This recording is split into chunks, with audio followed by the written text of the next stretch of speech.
Hi, K-Mav. Well,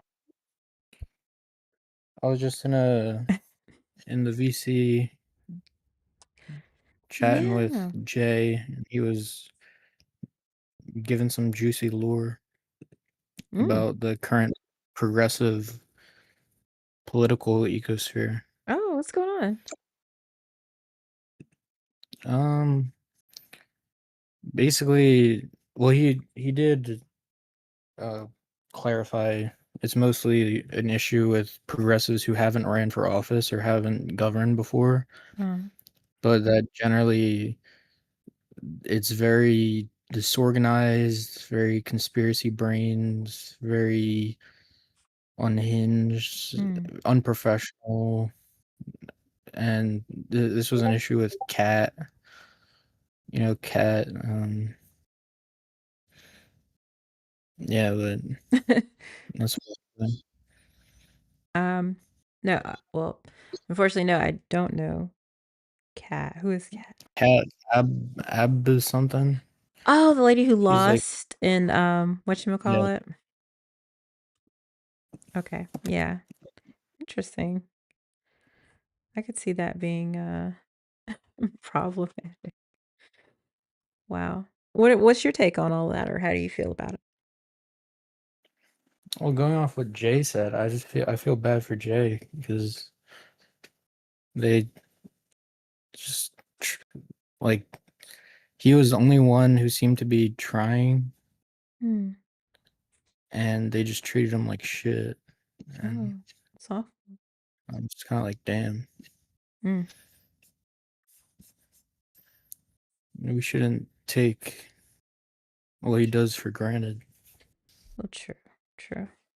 But Goodness. anyway, Wow. Well, I'm all I should be all set up here. So I'm gonna start the music app, but before we kind of jump in, um, did you want to keep working on your basketball project, or what are you up to tonight? um, so part of me wants to do that, but another part wants to finalize a YouTube script that I'm working on Mm, about the Final Fantasy VII shipping war. mm. What's that? What's that about? So I it's know I'm like it's I'm always coming from like zero knowledge of anything. I feel like I always have to explain so much.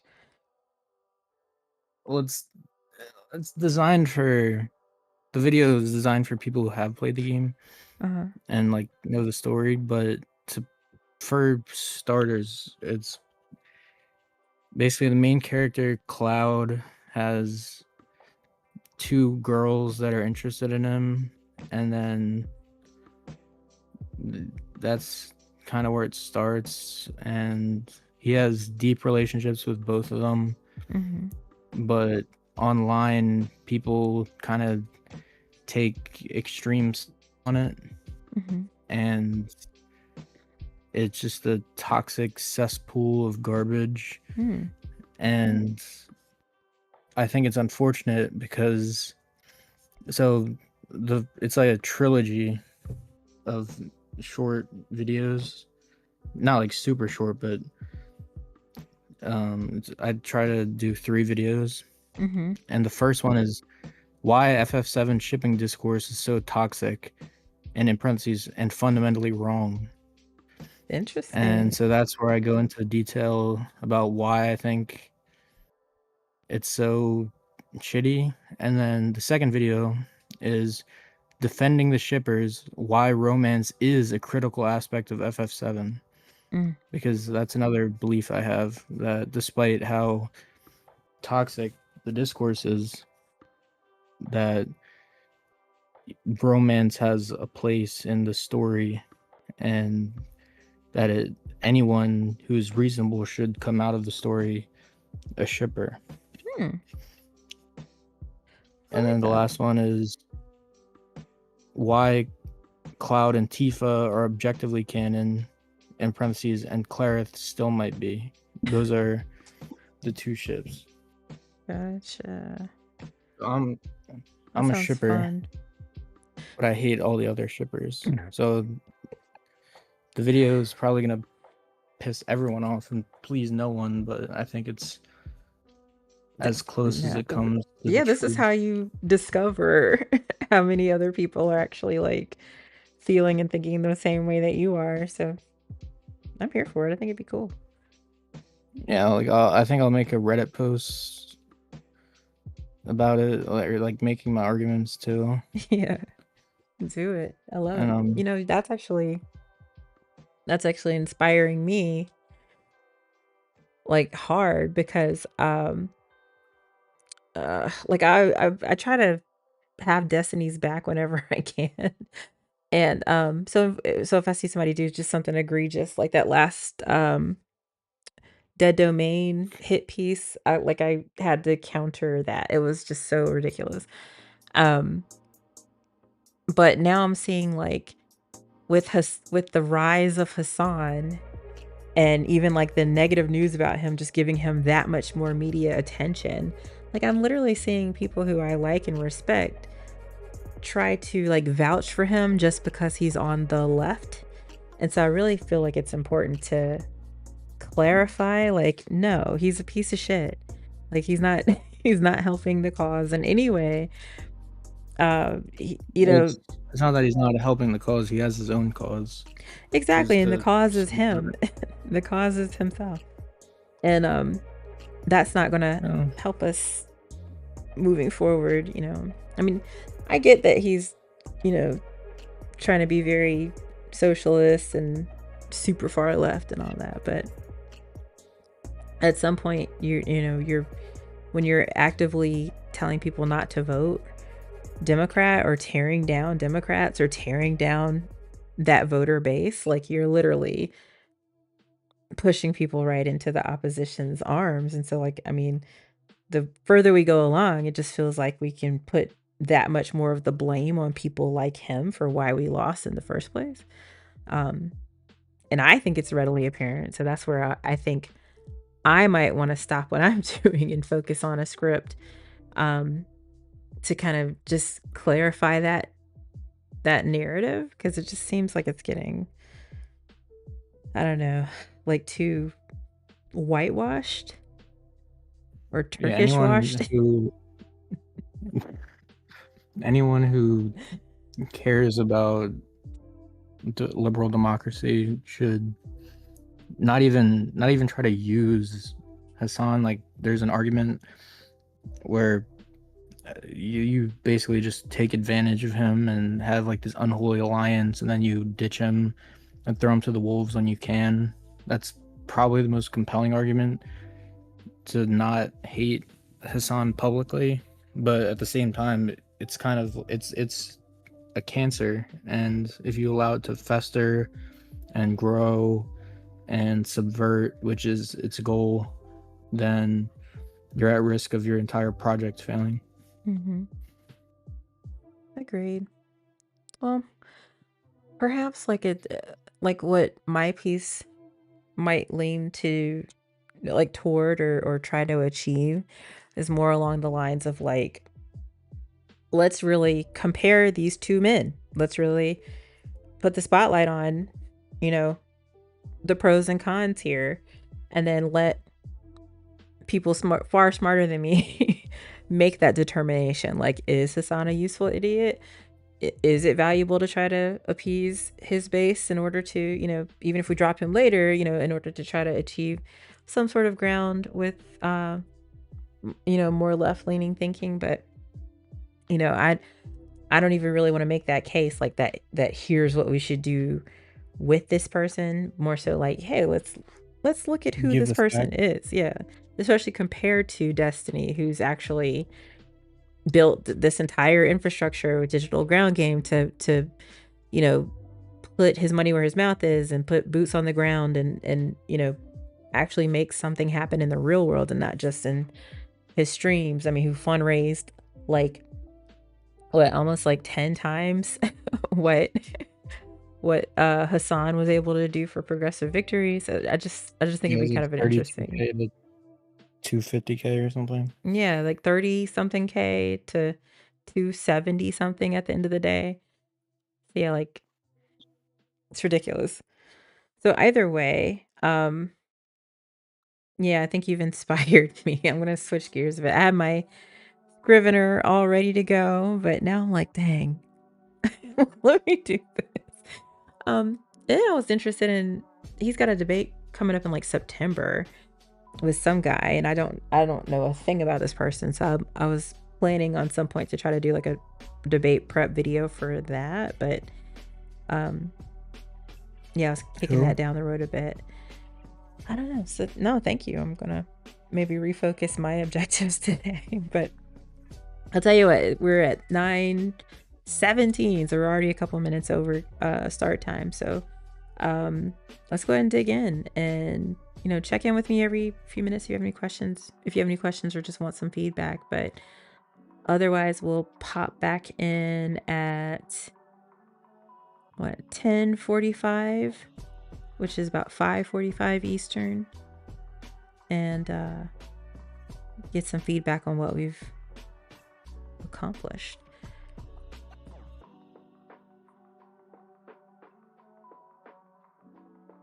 And thanks for being here again. I really appreciate your attendance.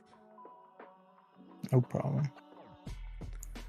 I need to get in the lab anyway. I've been putting off. Like, I haven't done too much in my basketball universe either. Mm.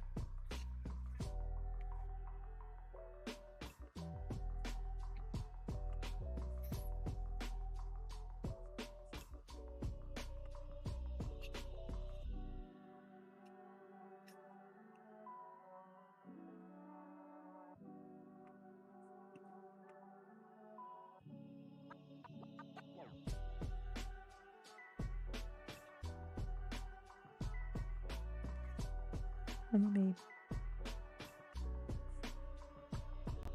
just pop that up so we have the music, if anything.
Her new path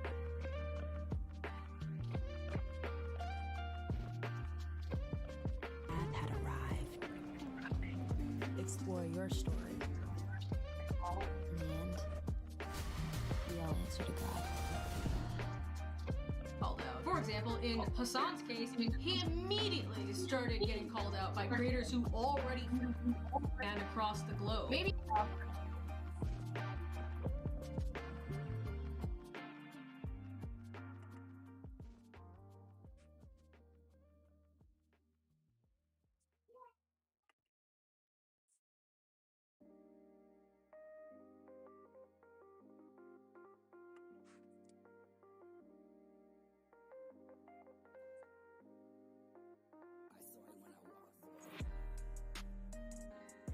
Hi, James.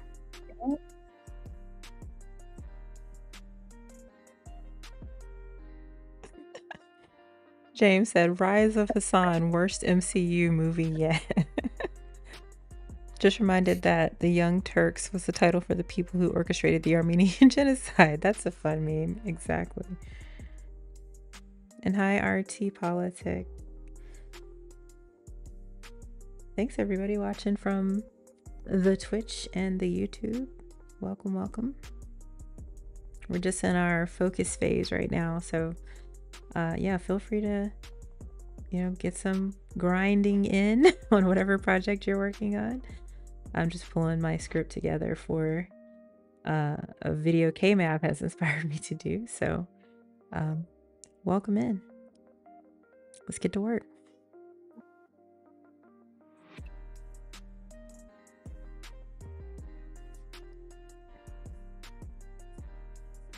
Can apologize for whatever they said. Or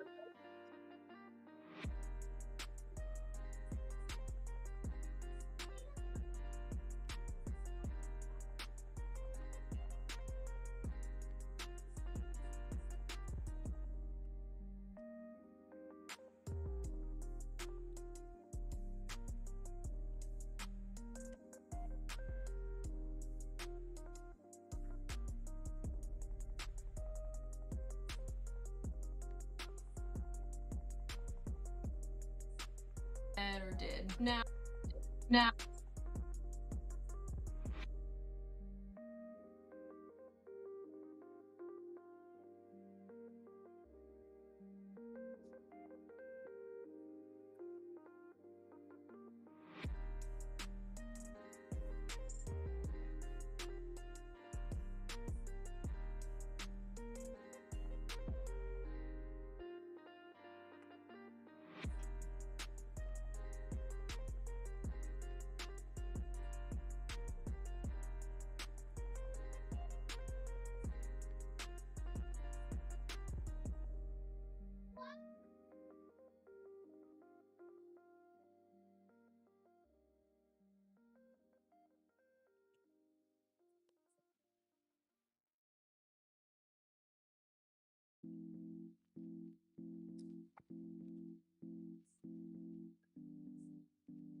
Hey, you guys. Sorry.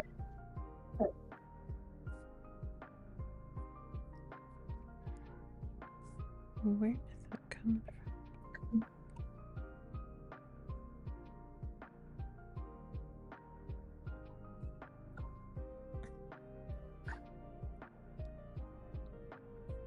I am hearing an echo. I wonder if it's from Discord?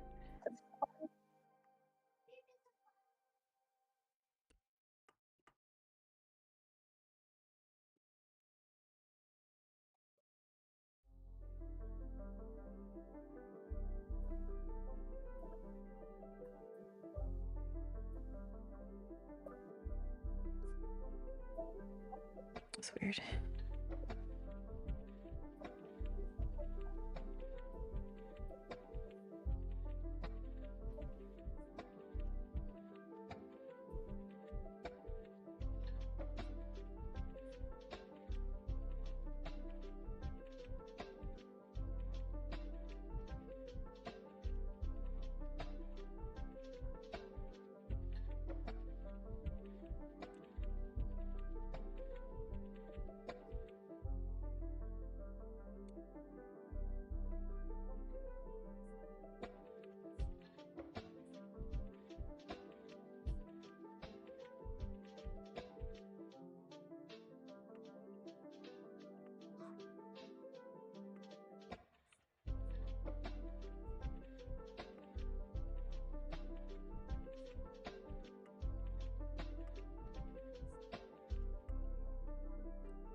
See what my LLM has to say as a way to get started.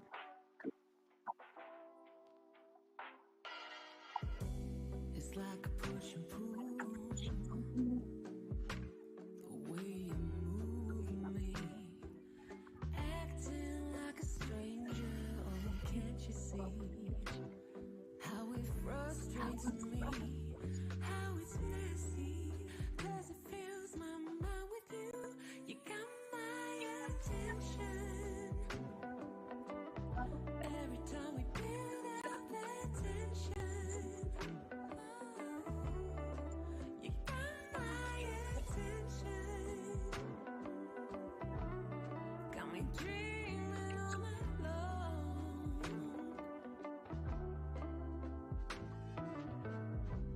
It's like a melody.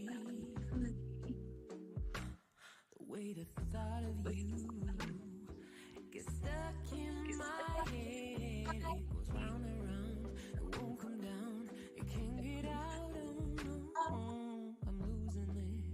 What am I supposed to do? You got my attention. Every time we build up that tension, you got my attention. Got me dreaming all night long. You got my attention. Every time we build up that tension. It's just dawning on me that James said something else. Sorry. He said, I wrote a 2,000-word essay on the compatibility between liberalism and communism. I should edit it down to a third of that so a modern human might read it. Cool. I hope this is what you're up to. This is your time.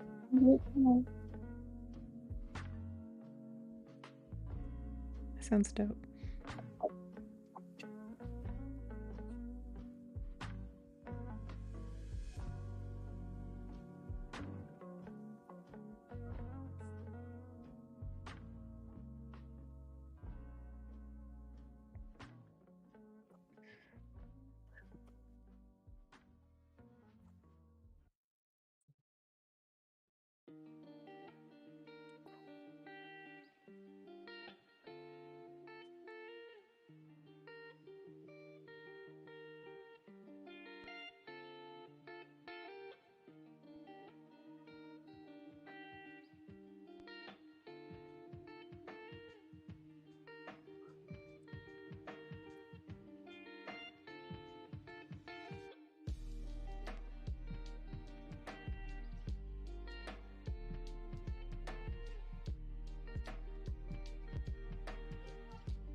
I'm about to join on my phone because my Okay. Mac's dying.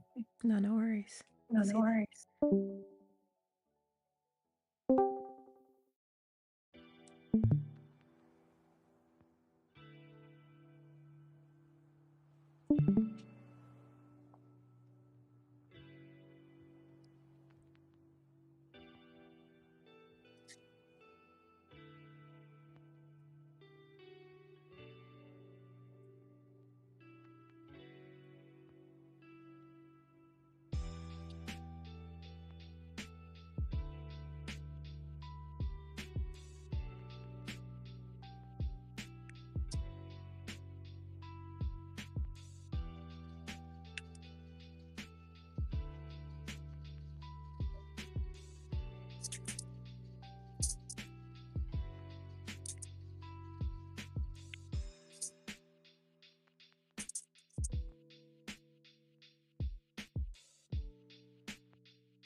Lottie. What? Come here. What? I'm not doing that. You're fine.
It died. Good. It's 10 o'clock. You need to go sleep. Okay. Can you charge this phone? Yeah, of course I will. You okay? You gotta go to the bathroom? Go to the bathroom. You hush.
Yeah, yeah, What's up?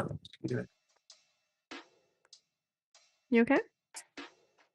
Yeah, I'm sneezing. No problem. Hey, DuPont, by the way. And Greenish. Thanks for watching.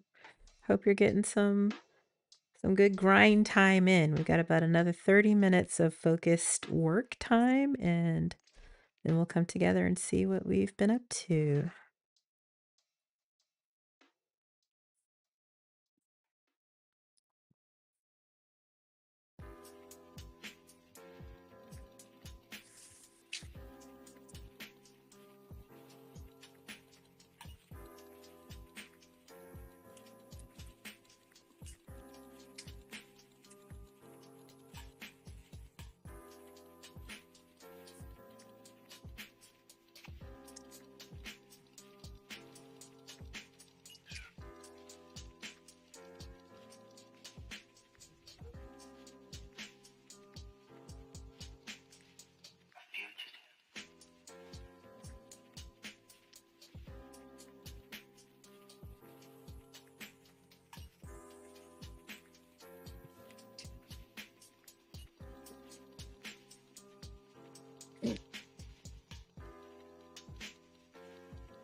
influencer Hassan.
I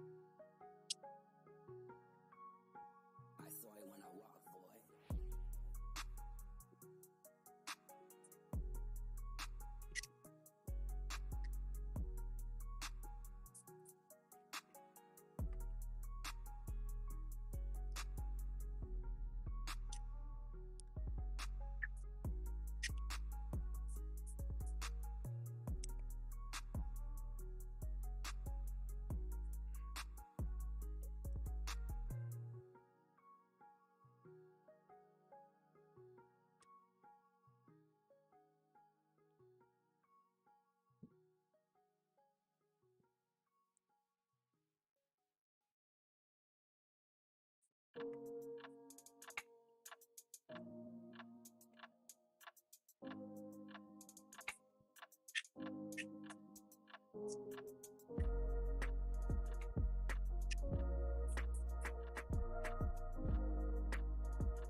Let's give it about another 5 to 7 minutes.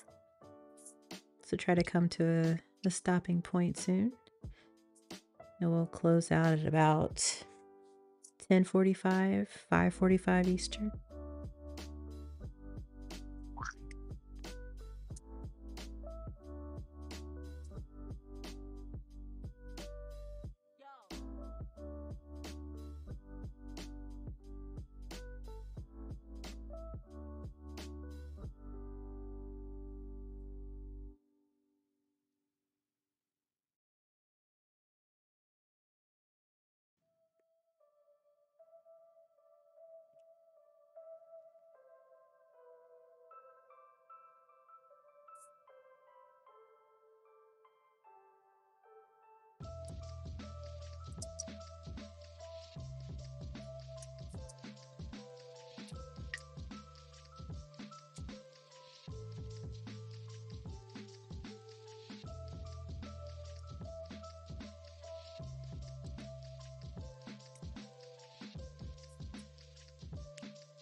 All right.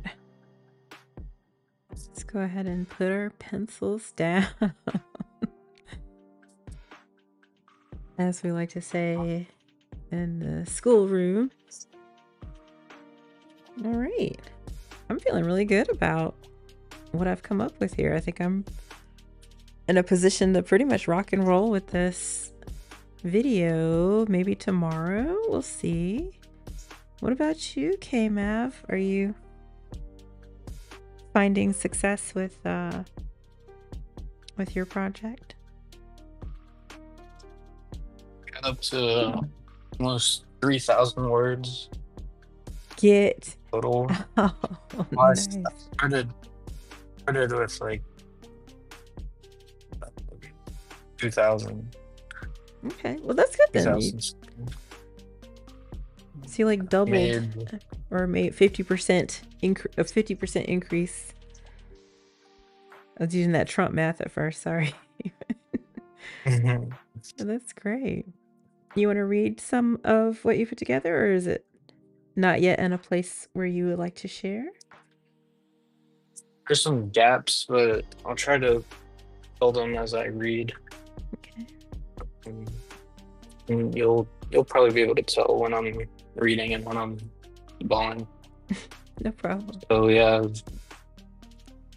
video 1, FF7 shipping discourse is so quick and fundamentally wrong, in parentheses. 1 out of 3. Intro.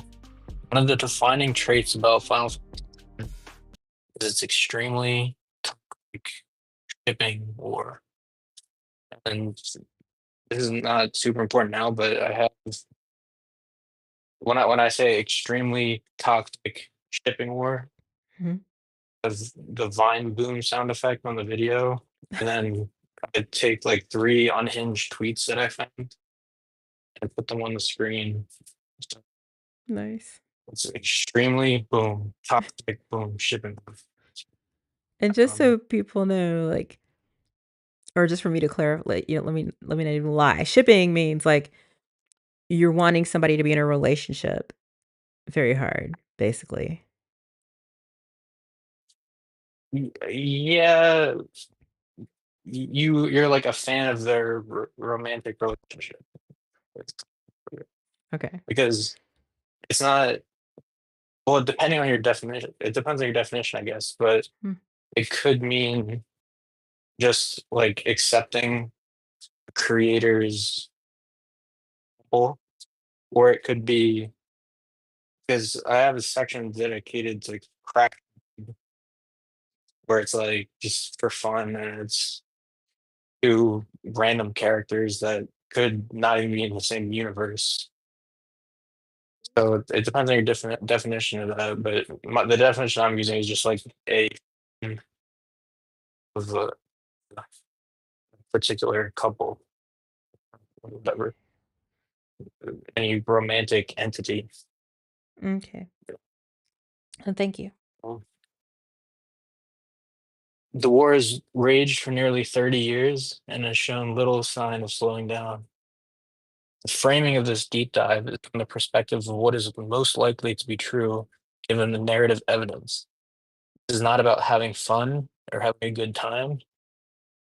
About this is an autistic analysis of the romance in this thesis for this part is the discourse around shipping is so toxic because of the self-insert, usually male shippers, extremely parasocial, usually female shippers, sex shippers, usually LGBTQ+, porn brain shippers, all of the above, and weak argumentation, all of the above. The first group is self-projection onto Cloud as the main character. Waifu wars, waifu wars, waifu wars. Really one of the most cringe elements of otaku culture. Even the word waifu is just cringe and irony poisoned.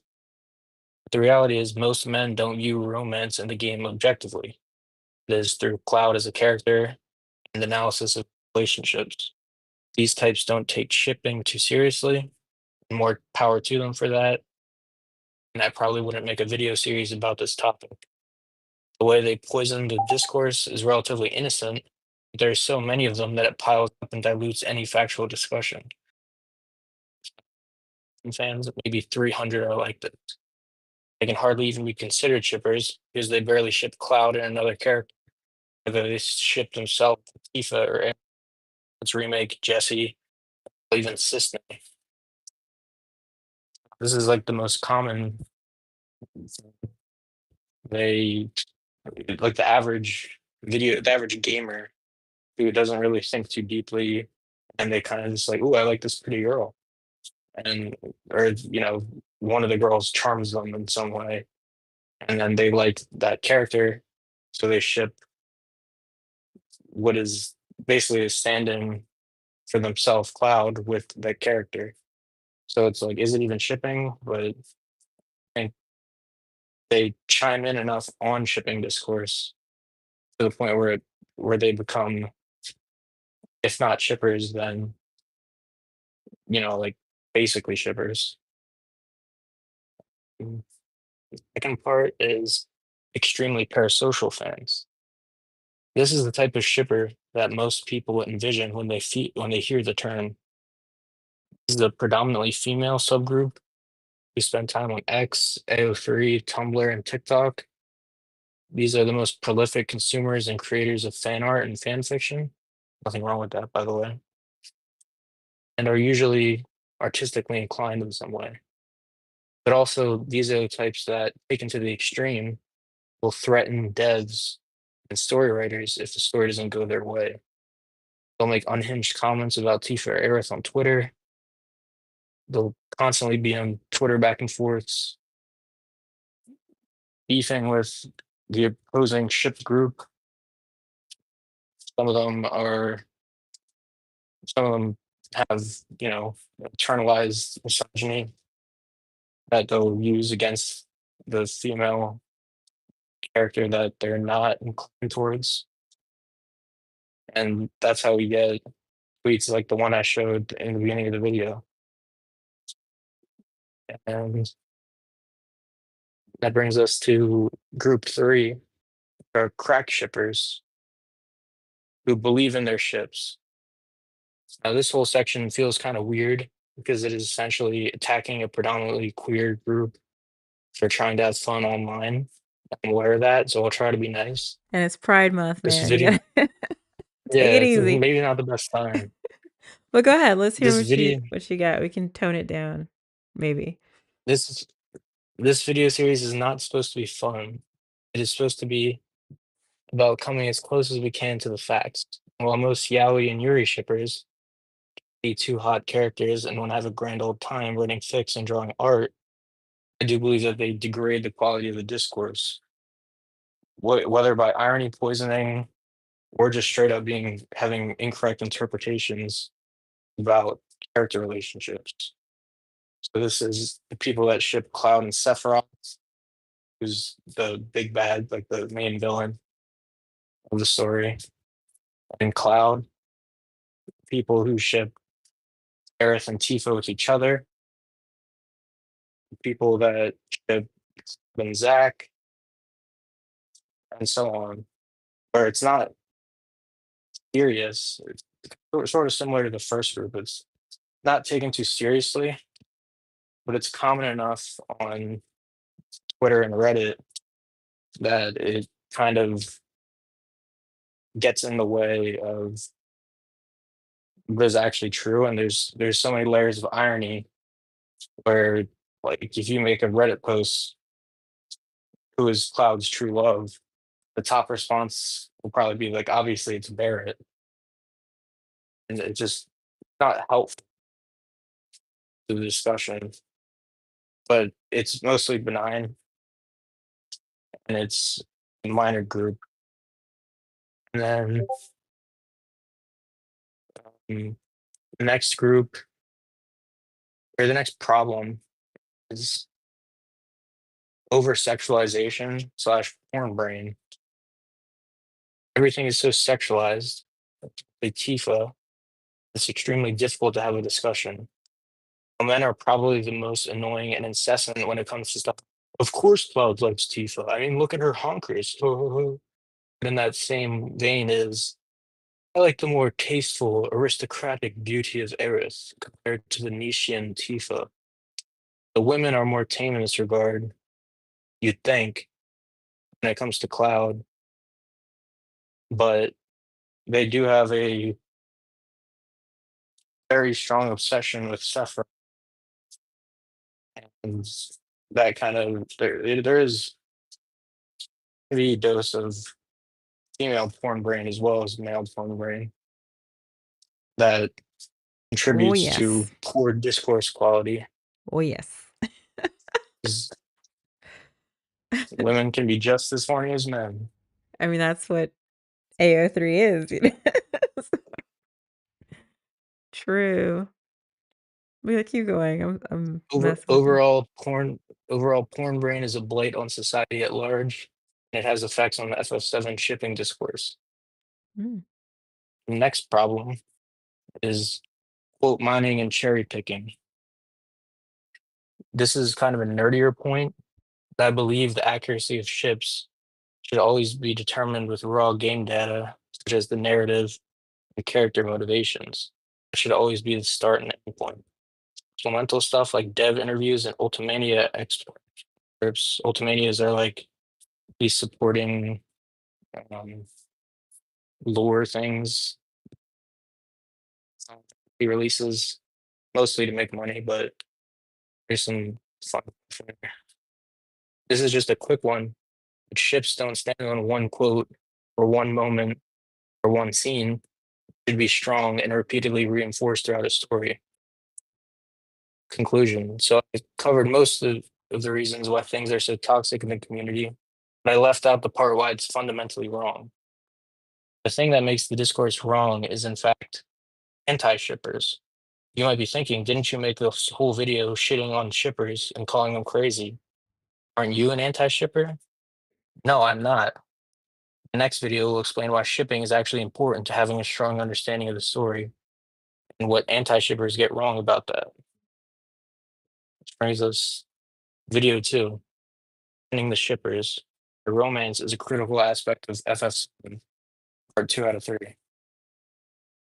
The first part will essentially be an addendum to the previous video, where I'll add other problematic aspects of shipping discourse that aren't caused by the shipper themselves, but rather the anti-shippers.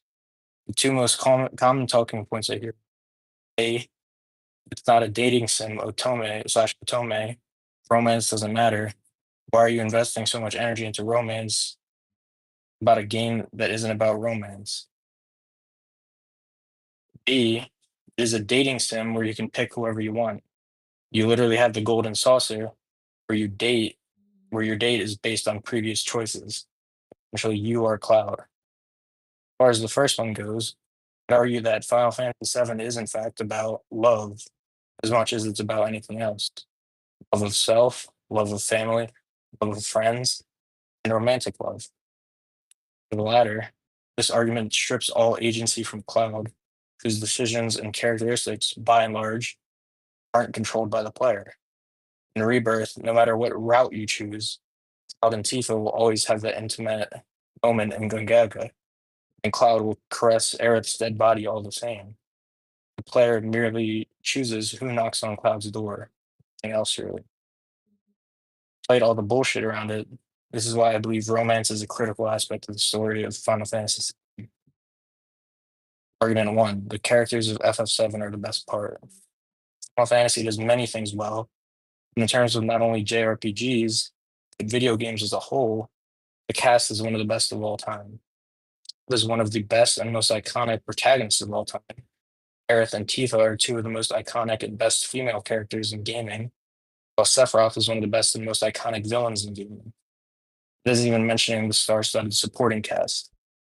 Character relationships and dynamics are and should be the backbone of any good JRPG, and that is certainly the case in FF7. When I type in Google, which video game has the best cast, it even shows up. Given this, it makes perfect sense to look into the individual dynamics between the characters and look for any romantic intentions the writers may have had. Final Fantasy has many themes. It has been hailed as a subversion of the genre, a deconstruction of capitalism, an important piece of environmentalist media, and so on.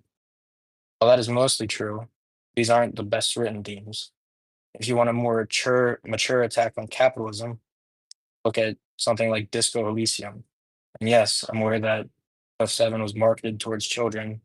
I'm not expecting it to be as in depth as a space game with over a million words, but that this is kind of the point. Its status as arguably a shonen doesn't mean it can't deliver themes in a fantastic way. And that brings us to two of the most well done and important themes in the story, without which it would be a mid left slop game. And that's a bit harsh, but anyway. Theme one, loss. There is death all over the place in Final Fantasy VII. The plate that destroyed Tifa and Barrett's new home to Midgar, Barrett's wife and best friend, his mother, Naki's parents, then Tifa's home of Nibelheim, and so on. Then is about forces who celebrate life and those who seek to destroy. The loss is part of both. This is the ultimate fate of life, and is the result of the unchecked greed of Shinra and the sheer insanity of Sephiroth. It ties both of them together. We grieve along with the party members, and we celebrate the lives of people like Nifalma.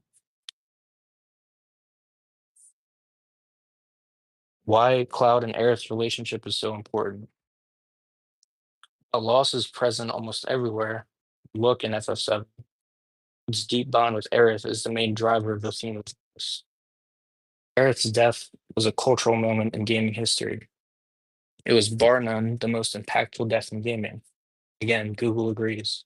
Or you as a wall. When I was talking about the deaths before, it may have seemed like I forgot about her. If that's even possible. It isn't. The story's been told so many times. The genius of the gameplay itself, where Aerith, who typically was the healer, was gone, along with all her materia. We feel her lack of presence in every fight. All that materia is gone forever. Since Cloud is the protagonist, we get to grow close to Aerith at the same time.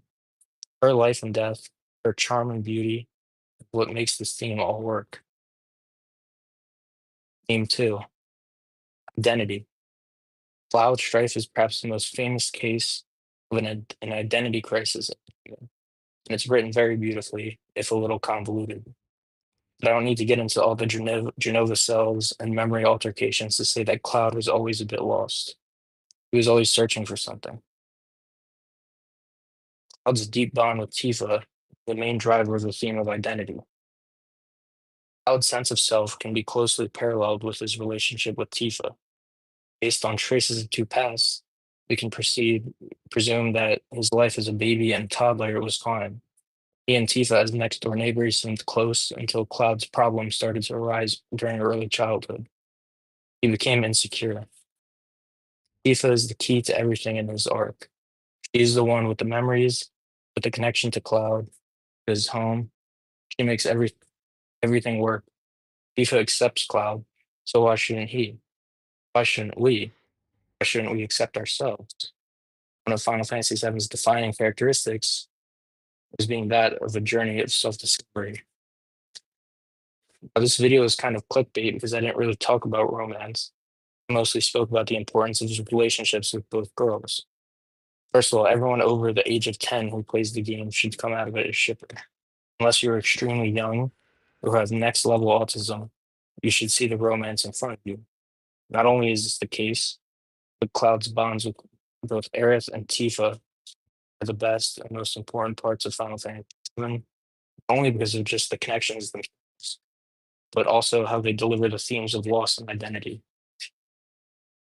Video 3, that Cloud and Tifa are objectively canon, and Cleric still might be. So right off the bat, this video is clickbait. I know, but I'm coming clean here. Depending on your definition, Cloud and Tifa aren't canon. Yet. You see a ring on her finger. Okay, a real one. They could just be friends, friends that live together and raise kids together. But seriously, this video is about feelings.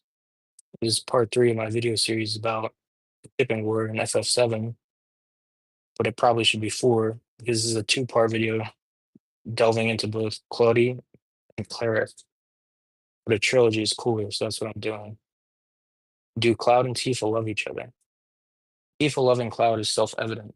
You don't need an expert to discern that much. Yet some people still deny her feelings and question her behavior towards them. Did Tifa bully Cloud as a kid? No.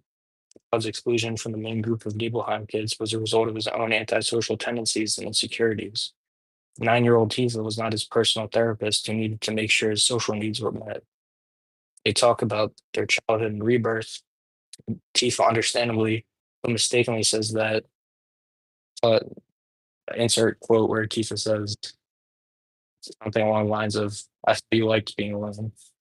He didn't actually like being alone. Is their love romantic? The fact that Cloud as a boy left his hometown for the sole intention of being strong enough to court her, we can affirmatively state that his love for her is romantic. Dynamic would not be present in a brother-sister relationship, mother-son relationship, or father-daughter relationship. It is inherently a romantic angle that the story took. One can argue that had amorous feelings for her early on, then they faded. But the question I have is A, when did they fade? And B, what evidence do you have to support that? Do Cloud and Aerith love each other? I think so. They only know each other for a couple weeks, sure. But given the amount of stuff they go through together, as well as their natural chemistry, I think it's safe to say they do. Their love romantic? Aerith at least wants to fall in love with Cloud. And I would argue that she's glimpsed real Cloud enough to fall in love with him. The question is whether she did. This is back to the theme of loss.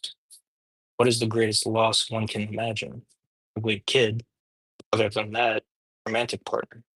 Obviously, Cloud and Aerith never actually dated, despite Aerith's flirtatious remarks in Rebirth. They never kissed either. Comparative analysis. Comparing Tifa and Aerith as Cloud's love interests is fundamentally unfair for two big reasons. One, Tifa met Cloud way before Aerith did, and two, Aerith gets murdered by Sephiroth. Tifa has memories that even the Cetra never gets to access. And Aerith feels sad about this, not in a romantic way. The new Nibelheim water tower scene. Conclusion. As long as Cloud Strife is a character with definable characteristics, he is in love with Tifa. Fundamentally, the LTD love triangle debate, at its most serious and truthful, is not only about whether a man can fall in love with more than one person, how much evidence is stacked in Aerith's direction.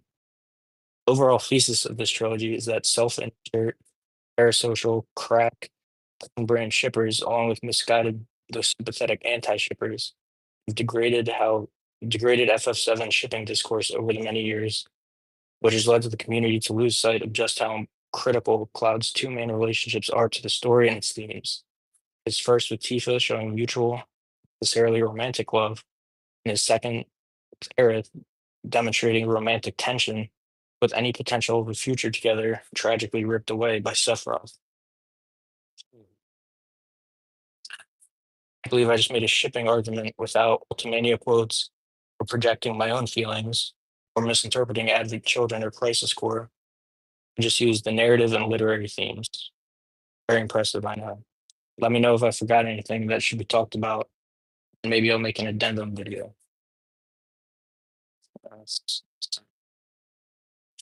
Very cool. Very cool. I like it. So what are the next steps? Just filming or And basically, figuring out the yeah, production? Mm-hmm. compiling the pictures, and then um, yeah, basically compiling the pictures and then recording the voiceover. That's really cool. Guess what my 7-year-old's name is? 7-year-old's name is It's Cloud. Cloud. Yeah. You- She's a little girl. Her name is Cloud. And I I didn't know. I've never played FF7 FS FF Final Fantasy 7. but I know that Cloud is from there because I named my daughter Cloud, and everybody was like, "Oh, did you name her after Cloud from the game?" And I was like, "Oh, I didn't even know that was a thing."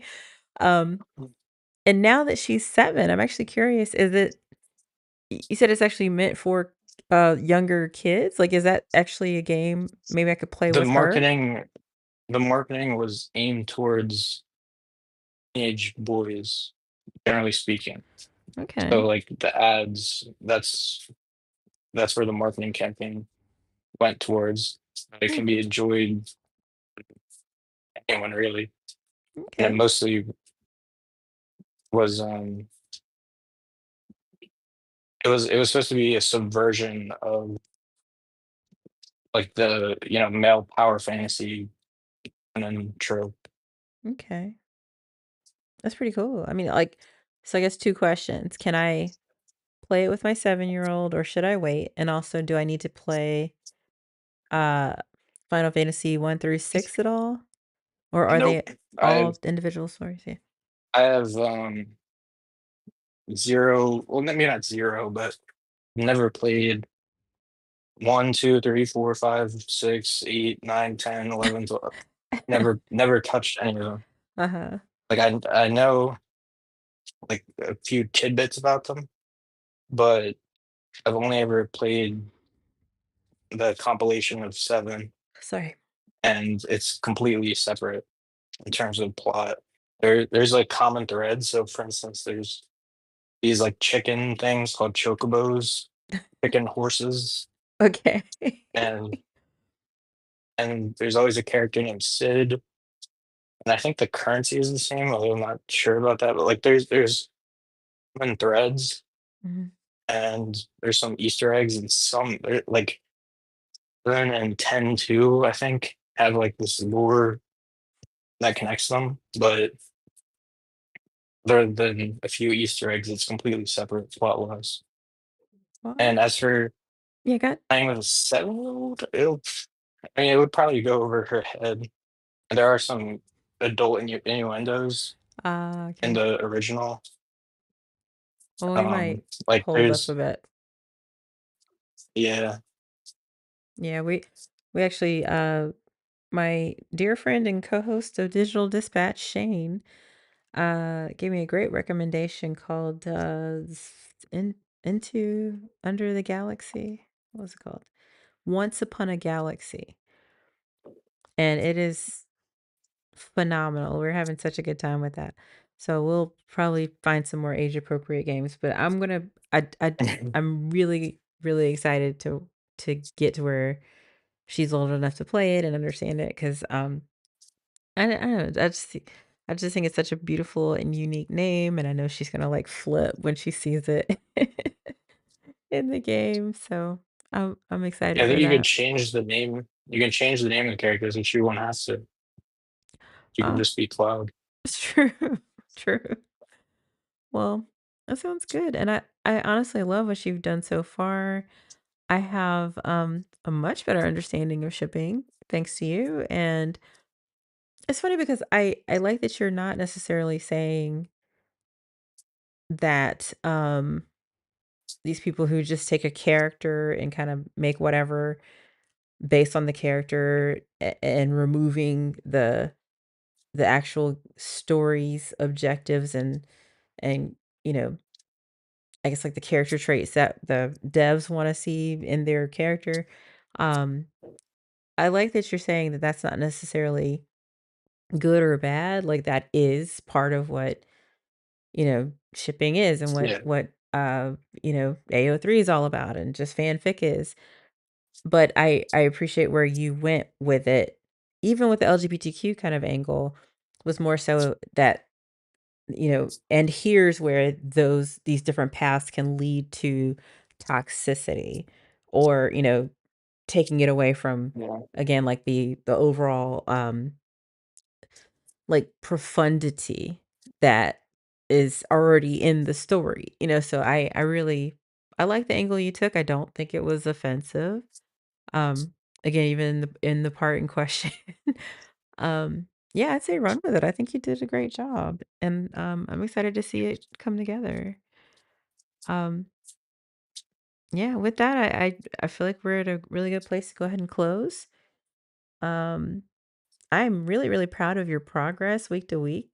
Thanks for continuing to come back, and hopefully this space is a nice and dedicated way for you to get some of that flow state in to really crank these out. It sounds like it getting a good 1,000 words in today, so that's fantastic. Um, yeah, do you have any final thoughts before we go ahead and wrap up? You said it. Um, Nice, nice. Well, came out, everybody watching, we had quite a few viewers across DGG and my stories with Sophie feed. So thanks everybody for tuning in. Uh, thanks everybody on Twitch who popped in. And hopefully you guys got to get your work done. Feel free to pop into the server, into the Discord server if you want to also share what you've done next time around. We're gonna be here every Wednesday at 9 p.m. GMT +1 London time, which is 5 p.m. Eastern. I'm sorry, 4 p.m. Eastern, 3 p.m. Central, and so on and so forth. So with that, we'll go ahead and close up for the night. Um, I'll see you next week, KMAV, or we'll see you guys Saturday for Subversion School or for debate night. We got a lot going on in digitalgroundgame.org. But all right, good night, friends. We'll catch you on the yeah. flippity flop. Bye, KMAV.